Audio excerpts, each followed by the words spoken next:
Bu Deb, apakah tepung yang non-gluten baik bila sering dikonsumsi? Nah, halo Bu Debi, mau tanya, kalau ferritinnya 5, berapa miligram cara minum airnya? Nah, ini Bu Deb, kalau konsumsi protein powder vegan, apakah aman dalam waktu lama buat penuhi protein harian? Nah, kiat-kiat agar stop mimisan. Mimisan sejak 2018.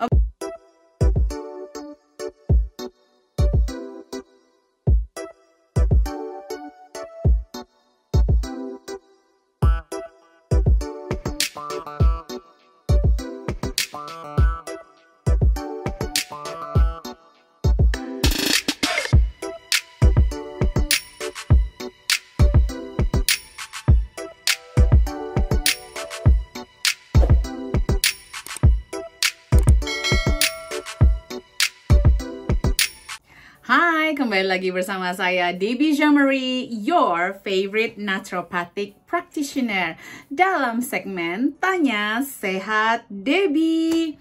Yuk, kita mulai saja. Jadi teman-teman yang belum pernah ikutan, teman-teman bisa setiap akhir pekan ke Root of Life UK. Nanti di situ akan dibuka tentang Q&A. Saya akan jawabnya di sini. Oke? Jangan lupa untuk subscribe, di-like, dan di-share. Yang paling penting, ingat ada hadiah salad master soon. Oke, pertama dari Relinda Banatul. Kiat-kiat agar stop mimisan. Mimisan sejak 2018. Oke, nah mimisan itu ini bukan kiat-kiatnya untuk menghindarinya maksudnya kan ya. Jadi yang pertama adalah perbanyak makanan yang mengandung vitamin K. Vitamin K itu bagus sekali untuk mengentalkan darah atau bikin darah itu tidak terlalu encer gitu. Kita nggak mau terlalu kental, kita juga nggak mau terlalu encer. Jadi harus bagus nih kondisi darah kita. Jadi banyak makanan yang mengandung vitamin K3 itu seperti sayuran hijau, seperti kale, bayam, mustard greens, brokoli, kol. Nah, ini dapat menjaga pembuluh darah kita dalam kondisi optimal. Ini makanya saya capek deh dengar orang-orang yang menjelek-jelekan soal sayuran hijau. Padahal manfaatnya banyak banget. Jadi biar pembuluh darahnya nggak mudah pecah, kayak seperti di orang-orang yang mudah sekali kena mimisan, perbanyak makan sayuran hijau. Coba deh ya. Lalu juga makanan yang tinggi vitamin C-nya. Nah, itu seperti ada jeruk nipis, lemon, terus sayuran hijau tuh juga tinggi loh vitamin C-nya ya, asal tidak dimasak lama-lama. Terus cayenne pepper dicampur sama air hangat, itu bagus sekali untuk menjaga kualitas pembuluh darah kita. Terus nettle tea, air putih yang optimal. Coba dilihat micro habit saya, berapa sih kebutuhan air putih kita sesuai dengan umur kita. Oke, pertanyaan berikutnya dari Nola Yulianti _ Bu Deb, apakah tepung yang non-gluten baik bila sering dikonsumsi? Nah, ini bagus pertanyaannya. Apa sih sering? Nah, ini dia, sering dan jarang itu sangat relatif buat semua manusia. Kayak buat saya, 2-3 kali seminggu itu sering buat saya. Oke? Jarang itu 1-2 kali sebulan. Itu baru jarang. Jadi kalau dibilang tepung walaupun gluten free itu bagus apa enggak? Ya tergantung ya teman-teman. Kalau itu menjadi suatu makanan yang kayak wajib banget, kalau memang tuh kayak cemilan 1 atau 2 biji kue sehari, oke, that's good.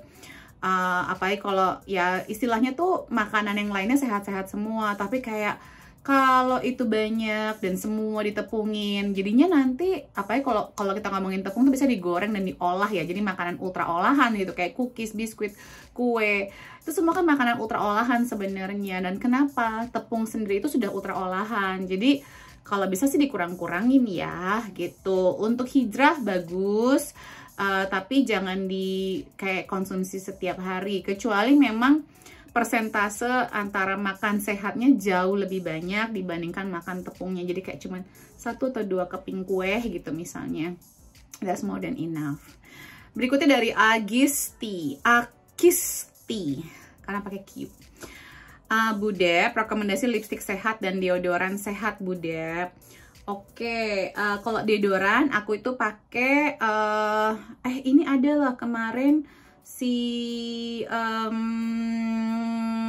Skintegrity ya, kayaknya punya, Aquila juga punya. Terus aku pakai Urtekram kalau di UK, ini kebetulan ada di meja aku. Terus ini bagus banget soalnya buat cowok juga yang kalau keringetnya banyak kayak suami aku gitu ya, kalau pas lagi nge-gym suka basket, basah kece katanya kalau istilahnya anak-anak zaman sekarang. Apalagi ya, irisan lemon, irisan jeruk nipis. Terus kalau lipstick aku pakai Anti-Pods. Lily Lolo juga bagus nih, aku pakai Lily Lolo. Kalau teman-teman suka warna ini ya, ini Lily Lolo. Ini yang mana ya? In the Together, in the All Together. Ya, itu dia kayaknya. Nggak bisa kelihatan. Ya, ini bagus banget. Aku pakai Anti-Pods, Green People, Avril juga masih oke. Ya, itu ya. Ibu Akisti juga Bu Dep kasih step by step bagi yang mau puasa proses autophagy Bu Dep, dan suplemen selama autophagy. Nah, suplemen itu sebenarnya ya tergantung dari kebutuhan tubuhnya. Jadi gejala seseorang itu berbeda-beda, Bu. Jadi saya tidak bisa kayak menyarankan secara general kayak para influencer-influencer luar sana yang kayak carnivore ini, itu banyak nanti jadi penyakit loh.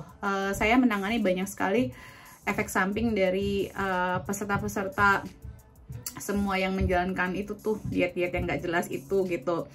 Kalau prosesnya sebenarnya dari 14 jam, 16 jam itu udah bisa memicu kondisi autophagy-nya ya sebenarnya. Again, kalau untuk suplementasi mungkin lebih baik untuk konsultasi pribadi, atau nanti saya bikin kelas khusus ya untuk diet autophagy dan suplemen untuk sama autophagy ini, biar kita mengenal diri kita sendiri, kekurangan kita apa, kelebihan kita apa, biar nggak salah langkah ya. Berikutnya, sama dari Ibu Akisti lagi Bu Dep, kulit saya kering, tangan dan kaki kata Bu Dep harus dikonsumsi lemak baik ya, ada takarannya kah? Nah, ini lagi ya, maksudnya Ibu tuh mengeneralisasi manusia. Ibu memaksa saya untuk memberikan, nih aku tahu mencari bertanya ke praktisi kesehatan dalam segmen-segmen seperti ini tentunya akan bisa membantu Ibu, tapi Ibu tuh maunya spesifik.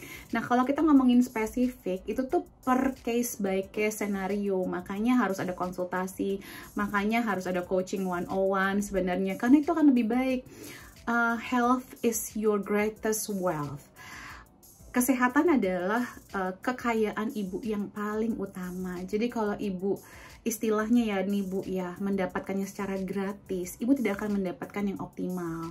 At least kita datang ke webinar, kita baca bukunya, dan yang kayak gitu ya, jangan cuman ini katanya kan harus makan lemak baik, ya memang katanya, tapi nanti kalau saya pun kasih misalnya, dan ini kan lemak baik itu biasanya kita tuh kalau hitungan takaran general dari pemerintah itu adalah sekitar 10% ya dari asupan kita sehari-hari. Nah, Ibu paham belum 10% itu dalam bentuk gramnya atau gimana, dan makanan Ibu sehari-hari itu juga apa gitu, dan lemak baik yang Ibu pahamin itu apa gitu. Jadi kalau buat saya sih tergantung ini, kalau Ibu dan kemampuan Ibu menyerap lemak baiknya itu bagaimana, karena ini elemennya banyak loh. Orang yang kulitnya kering, tangan kakinya kering, itu aku akan mencari, menginvestigasi masalah lainnya, kemampuan untuk menyerapnya, zinc levelnya, vitamin D levelnya, ada kondisi autoimun atau enggak, atau gejala-gejala karena autoimun apa enggak, karena ini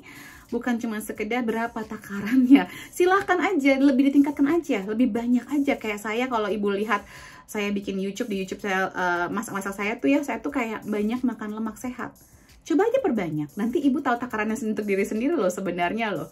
Karena tergantung yang saya hitungnya banyak buat saya itu, saya mampu menyerap lemak dengan baik. Badan Ibu menyerap lemak apa enggak? Nanti kalau saya kasih A, oh ini nggak efek, Ibu Debbie udah kasih tahu saya segini, tapi saya ikutin nggak efek gitu loh. Nanti jadinya malah kesannya Ibu Debbie tidak memberikan nasihat yang benar, tapi Ibu saya tidak kenal ibu, saya tidak tahu kondisi tubuh ibu seperti apa.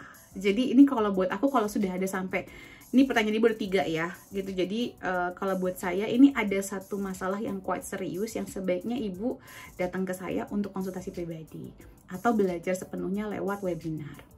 Nih, 4 lagi pertanyaannya sama nih. Ibu Akisti, ibu mau nanya di lipatan Miss V saya suka ada putih-putih, itu ada apa ya? Tanda Candida overgrowth nggak?